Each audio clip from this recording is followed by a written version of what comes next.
दे दो। ये हार मेरी माँ की आखिरी निशानी है। ऐसे कैसे वापस लौटा दूं? मुझे मेरे भाई की मौत का बदला इस राज्य के राजा यानी तुम्हारे पति वरुण प्रताप से बदला लेना है। तुम महल जाओ और उस वरुण प्रताप को यहाँ मेरे कदमों में आने को बोलो। ठीक है चील, पर ये हार तुम महाराज के सिवाय किसी को मत देना। मैं महाराज को लेकर आती हूँ।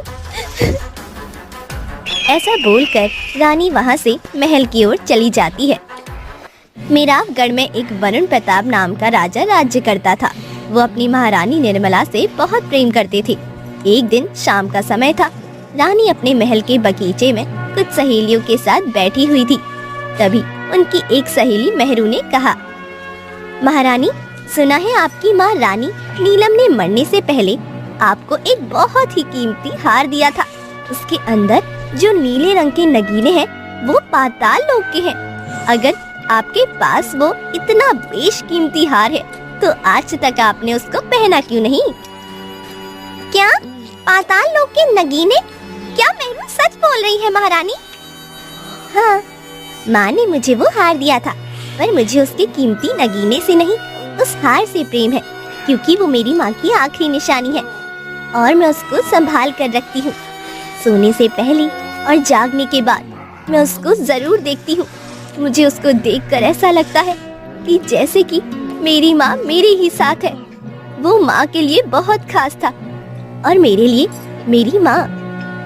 आप उसको संभाल कर रखती है, ये तो आपका प्यार है महारानी, वरना जिसके पास ऐसा हार हो वो इस दुनिया का सबसे खुशकिस्मत इंसान है। कजरी, तुम ठीक कह रही हो महारानी, हम उस हार को एक बार देखना चाहते हैं। हाँ हाँ जरूर। इतना बोलकर महारानी ने अपनी दासी को हुक्म दिया। कुछ ही समय बाद वो दासी एक सुंदर बक्से में वो हार लेकर वहाँ आ गई। महारानी ने जैसे ही उस हार को बक्से से बाहर निकाला, तभी वहाँ एक चील चींची करती हुई आ गई और महारानी के हाथ से वो हार अपनी चोंच में लेके आसमान में उड़ गई। ये कैसे हो सकता है? ये चील हमारा हार कैसे ले जा सकती है? वो हार हमारी माँ की आखिरी निशानी थी। महारानी भागते हुए राजा के पास आती है और उनको सारी बात बता देती है। ये आप क्या कह रही हैं महारानी? चील कैसे वो हार ले जा सकता है? यही सच है महाराज। आप फिक्र न कीजिए महारानी, हम अभी मंत्री जी से बोलकर हार को तलाश करवाते हैं। राजा ने मंत्री को बुलाया। मंत्री जी, महारानी का हार एक चील ले गया है, आप उसको जल्द से जल्द ढूंढे। महाराज, वो चील है, कोई इंसान तो नहीं जो उसको ढूंढ के हार वापस ला लिया जाए। वो पक्षी है महाराज, आज यहाँ कल वहाँ। वो बेशकीमती हार महारानी के लिए बहुत खास है। हम ऐसे हाथ पे हाथ रखकर तो नहीं बैठ सकते ना मंत्री जी। महाराज, गांव में कुछ पक्षी पकड़ने वाले लोग भी हैं, आप बोलो तो उनको महल बुलवा लेता हूँ। वो महारानी का हार ढूंढने में हमारी मदद कर सकते हैं। हाँ अच्छा ठीक है, तुम गांव में डुगडुगी पिटवा दो। जो कोई भी महारानी के उस हार को ढूंढ कर लाएगा, महाराज उसको उपहार में आधा राज्य देंगे और राजकुमारी का विवाह भी उसी आदमी से करा दिया जाएगा। महाराज, आपको जो फैसला लेना है वो सोच समझ कर लेना होगा। आधा राज्य और राजकुमारी का विवाह आप ऐसे किसी भी इंसान से कैसे कर सकते हैं? नहीं मंत्री जी, हम फैसला ले चुके हैं, बस तुम गांव में ये बात पहुंचा दो।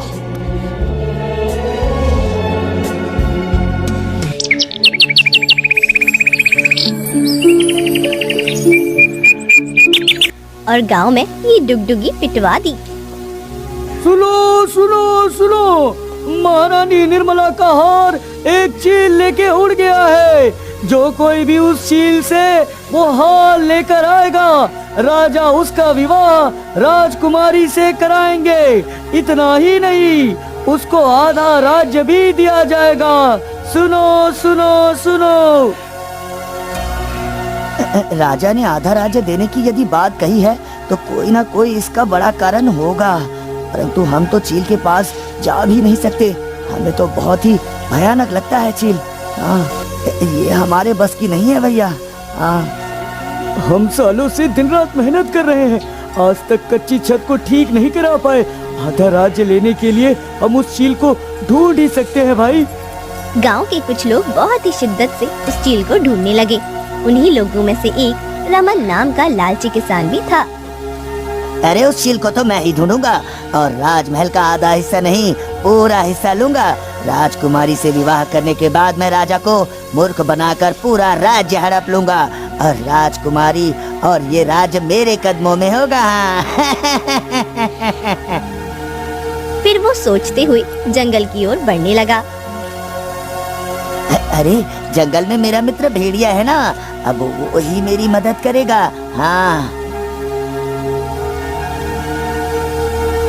इतना सोचकर वो जंगल में पहुंच गया। भेड़िया मुंह लटकाए बैठा हुआ था। क्या हुआ मित्र, ऐसे मुंह क्यों लटकाया है? कुछ नहीं भाई, तुम बताओ कैसे आना हुआ? अरे मैं यहाँ एक काम से आया हूँ, मुझे एक चील की तलाश है। मुझे उस चील से रानी का हार चाहिए, बदले में मैं तुमको एक ताज़ा बकरी का मांस खिलाऊंगा। हाँ ठीक है, मैं तुम्हारी मदद जरूर करूंगा, पर तुम अपना वादा याद रखना, ठीक है? हाँ हाँ ठीक है, मुझे सब कुछ याद रहता है। मैं उस चील को तो नहीं जानता, परंतु इसी जंगल में मेरी एक मित्र है लोमड़ी, वो हमें उस चील तक ले जा सकती है। तुम तो जानते ही हो लोमड़ी दिमाग कितनी तेज होती है। हाँ अच्छा ठीक है, हमें जल्द से जल्द तुम्हारी मित्र के पास जाना चाहिए, उससे पहले कि उस चील को कोई और ढूंढ ले। हमें तुरंत उसकी तलाश में निकलना चाहिए। हाँ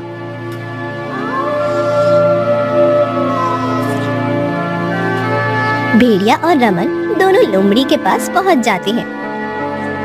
क्या हुआ भेड़िया, तुम आज यहाँ क्यों आए हो? जंगल में सब ठीक है ना?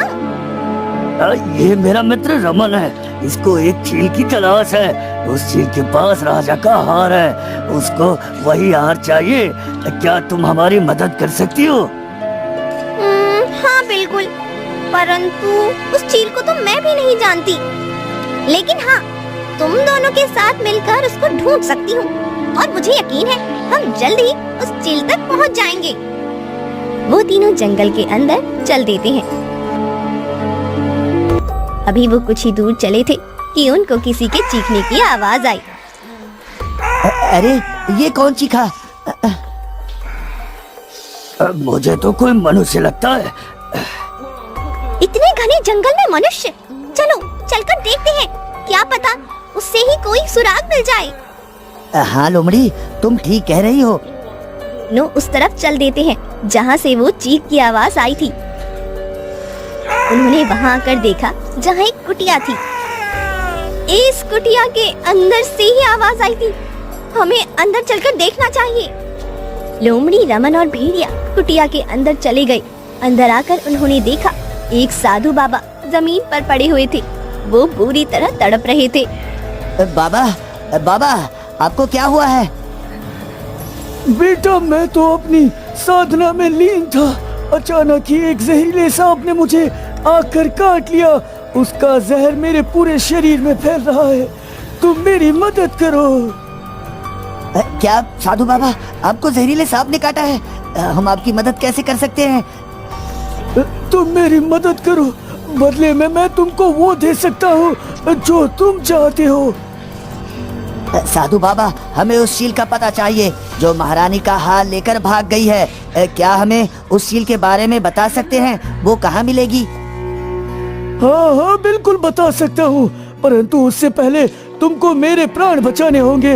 हाँ। ठीक है, आप हमें उपाय बताइए। यहाँ से आगे चलकर तुमको एक विराली का जंगल मिलेगा। उसी जंगल में शपूर नाम का एक जिन रहता है। वो जिन एक घास पेड़ की रक्षा करता है। उस पेड़ में जो पत्तियां है वो कोई साधारण पत्तियां नहीं, वो बहुत ही खास और जादुई किस्म की पत्तियां है। दुनिया के बड़े से बड़े विष को वो पत्तियां पल भर में काट सकती है।